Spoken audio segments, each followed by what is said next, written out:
नमस्कार दोस्तों, स्वागत है आप सभी का द रोचक पुराण में। आज के वीडियो में जानिए कि राम कथा सर्वप्रथम किसके द्वारा लिखी गई थी।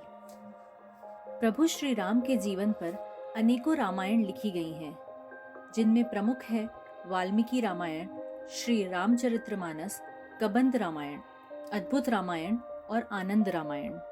लेकिन क्या आप जानते हैं, अपने आराध्य प्रभु श्री राम को समर्पित एक रामायण स्वयं हनुमान जी ने लिखी थी, जो हनुमद रामायण के नाम से जानी जाती है। इसे ही प्रथम रामायण होने का गौरव प्राप्त है। लेकिन स्वयं हनुमान जी ने ही अपनी उस रामायण को समुद्र में फेंक दिया था। लेकिन उन्होंने ऐसा क्यों किया, आइए जानते हैं शास्त्रों में वर्णित एक गाथा। शास्त्रों के अनुसार सर्वप्रथम राम कथा हनुमान जी ने लिखी थी, और वह भी एक शिला यानी चट्टान पर अपने नाखूनों से। यह राम कथा वाल्मीकि जी के रामायण से भी पहले लिखी गई थी और यह हनुमद रामायण के नाम से प्रसिद्ध है। यह घटना तब की है जब भगवान श्री राम रावण पर विजय प्राप्त करने के बाद अयोध्या में राज ने लगते हैं और श्री हनुमान जी हिमालय पर चले जाते हैं। वहां वह अपनी शिव तपस्या के दौरान एक शिला पर प्रतिदिन अपने नाखून से रामायण की कथा लिखते थे। इस तरह उन्होंने प्रभु श्री राम की महिमा का उल्लेख करते हुए हनुमद रामायण की रचना करी। कुछ समय बाद महर्षि वाल्मीकि ने भी वाल्मीकि रामायण लिखी और लिखने के बाद उनके मन में इसे भगवान शंकर को दिखाकर उनको समर्पित करने की इच्छा हुई। वे अपनी रामायण लेकर शिव धाम कैलाश पर्वत पहुँचे। वहाँ उन्होंने हनुमान जी को और उनके द्वारा लिखी गई हनुमद रामायण को देखा। हनुमद रामायण के दर्शन कर वाल्मीकि जी निराश हो गए।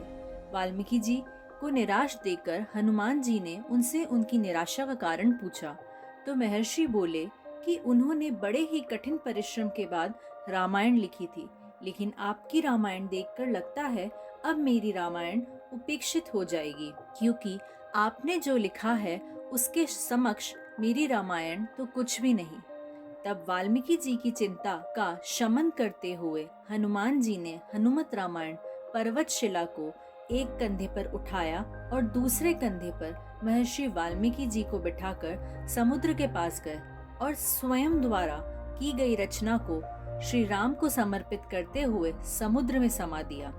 हनुमान जी द्वारा लिखी रामायण को हनुमान जी द्वारा समुद्र में फेंके दिए जाने के बाद महर्षि वाल्मीकि बोले कि हे राम भक्त श्री हनुमान, आप धन्य हैं। आप जैसा कोई दूसरा ज्ञानी और दयावान नहीं। हे हनुमान, आपकी महिमा का गुणगान करने के लिए मुझे एक जन्म और लेना होगा, और मैं वचन देता हूँ कि कलयुग में मैं एक और रामायण लिखने के लिए जन्म लूंगा। तब मैं यह रामायण आम लोगों की भाषा में लिखूंगा।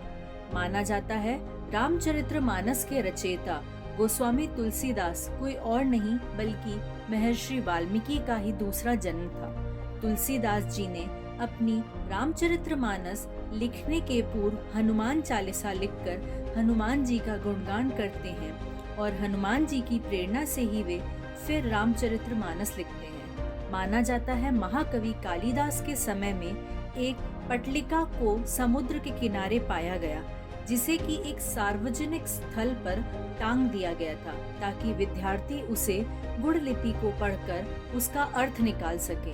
ऐसा माना जाता है कि कालिदास ने उसका अर्थ निकाल लिया था और वो ये भी जान गए थे कि ये पटलिका कोई और नहीं अपितु हनुमान जी द्वारा रचित हनुमद रामायण का ही एक अंश है, जो कि पर्वत शिला से निकलकर जल के साथ प्रवाहित होकर यहाँ तक आ गया है। जय श्री राम, जय हनुमान।